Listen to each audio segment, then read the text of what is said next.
Here are 15 of the best Ask Reddit stories for today. I hope you enjoy and remember to subscribe. It really helps us out. We post new videos every day. What human experiment would you carry out if it was legal? You know those YouTube videos where you have like 1,000 US Marines versus 100,000 armed geese? I'd lock 5 people each with completely different extreme political views in a room together and give them everything they could ever need except things that can hurt them. Just gonna watch what happens. I would really like to know how many toddlers I could overcome in a gymnasium fight, have politicians live on basic wage for a month, then get them to do a budget for their community. What are you starting to like less and less the older you get? Loud noises in general. Other people. Social media. I hate what it does to people and I hate the things it makes people do. So much. It used to be useful once upon a time, but now social media is just a cesspool of the worst kinds of people. Birthdays. Getting older to reach adulthood was fun. Getting older to reach being a senior citizen is less fun. Making appointments. For my dog, myself, my kids. Start a new patient portal. Verify your email. Try to make an appointment through their portal. Portal down for maintenance. Call. Sent to electronic voicemail, recommends online portal. Rinse and repeat. Eventually find the right formula to speak to a human, not accepting new patients/no openings for 10 weeks. The news. 99% is clickbait or propaganda. Like and follow for more. What is the most important lesson learned from COVID-19? You can have all the free time in the world and still manage to do nothing with it. If there was ever a zombie attack, people would definitely lie about being bit. Non-essential jobs pay a lot more than essential ones. That 50% of jobs can be done from home while the other 50% deserve more than they're being paid. The supply chain is far leaner and vulnerable to the vagaries of pandemic conditions than most had thought. People are dumb as fuck. Apparently, toilet paper is more valuable than anything. Most schools weren't as ready to switch to digital methods as they bragged about. If in a really dangerous situation that requires unity, we're fucked. Like and follow for more. What is wrong with our society today?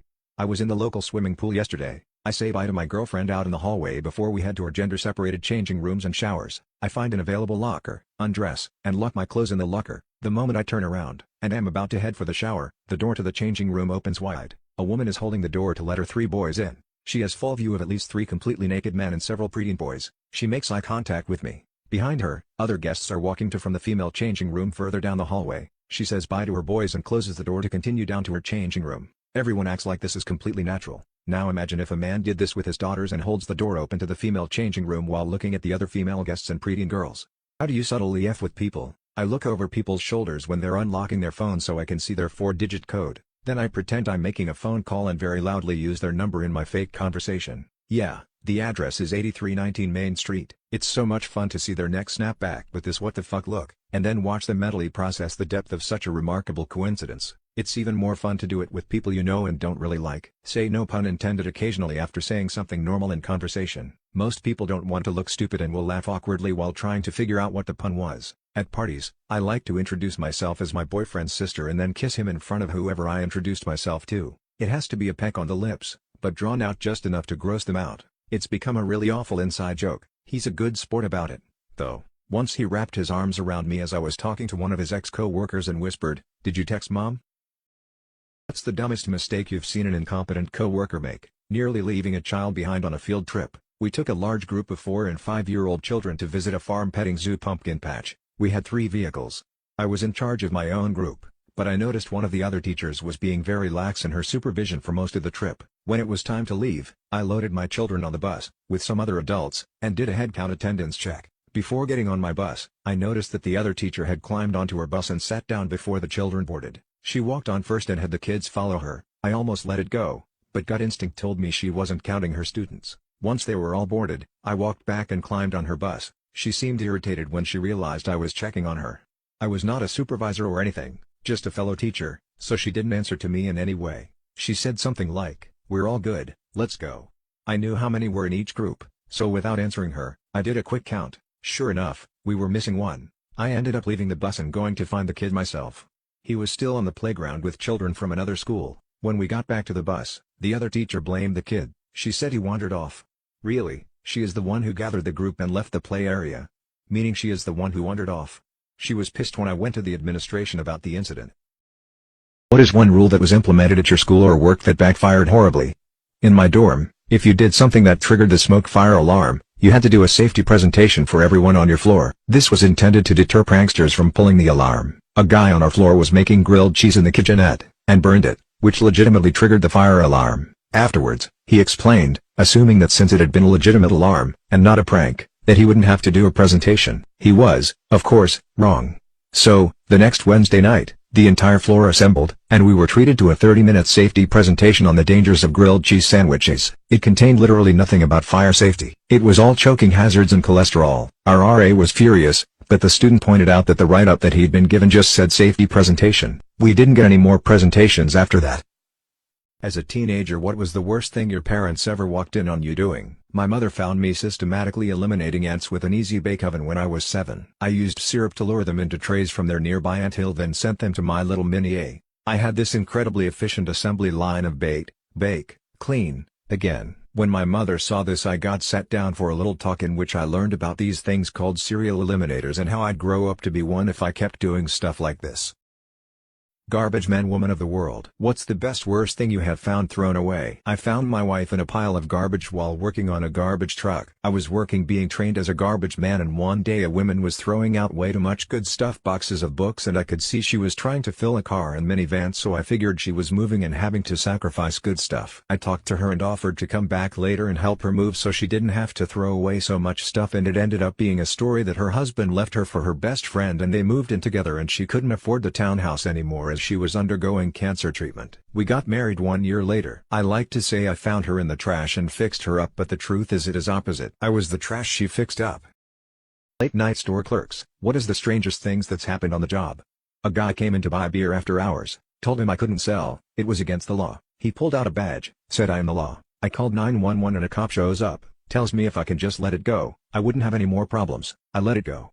2 weeks later, driving home late at night, way over the speed limit, I got pulled over. It was cop number 2. He came up to the car, recognized me, said slow down, and left. I worked at a small convenience store in the early 1990s. They had one of those fried delis that had chicken, JoJo's, corn dogs, burritos, etc. This particular night I had run out of burritos and chicken. I also shut the thing down and cleaned it all out about an hour before closing. About 5 minutes before I was closing up, a guy walked in and asked for some burritos. I told him I was out of them, and that I was just about to close and the fryer was shut down. He walked around the store for a minute. I assumed he was looking for something else to buy, and then he came up to the counter, pulled out a knife and told me if I didn't cook him some burritos he was going to stab me. I freaked out, but told him I had none to cook. I showed him the freezer and told him I would happily cook anything he wanted from it, but he will see I was out of burritos. He looked in it for a minute, turned to me and said, "You really are out?"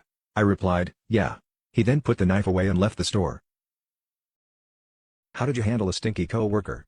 Absolutely true story follows. Stinky coworker shared a common space with about 7 other coworkers. She was a diabetic who neglected basic hygiene. Her female manager kindly reminded her that she was in a room full of other people meant grooming daily, wearing clean clothes, maintaining feminine products appropriately, etc. The lady would try to comply and others kind of felt sorry for her. For her birthday, a coworker baked a lovely cake and brought it to work, with the intention for all to celebrate. The stinky lady graciously accepted the entire cake and did not share it, choosing to take it home. Sadly, stinky lady also suffered from gluttony, ate the entire cake alone at home, and due to her diabetes, she was found dead, with the fork in her hand in her home. I was the HR for this group and got counseling for the person who baked the cake. It's just a story I never forgot.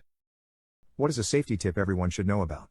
If your child goes missing in your home, first check any spots that would be dangerous for them to be, near water heaters, sump pumps, etc. Then check their common hiding spots. When boiling a pot of water, turn the handle inwards towards the center of the stove/counter, that way somebody, especially a kid, won't come by and knock it over, or grab it and pull it over on themselves. If you are the passenger in a car with airbags, never put your feet on the dash, with or without airbags, don't do it. Level 1 trauma hospital worker here, seen a fatality of a passenger who had their legs on the dash during the collision. It literally shoved their broken leg back into them, and their own leg bone, shard, pierced their chest cavity and heart. Just don't do it. Ever wondered if your friends and family have a good driving record? Search them up at publicdatacheck.com. Don't let a kidnapper take you to a secondary location. Street smarts. If you get a whiff of really bad body odor when you're hiking in the woods, chances are you are downwind from a bear. Stay alert. If confronted, it's far better to run away if at all possible rather than try to fight your attacker, even if you think you are a badass. Always prepare for your car to break down in the middle of nowhere. Bring warm clothes, water, a charged phone, etc. Taxi drivers, what's the deepest secret you've overheard in your cab?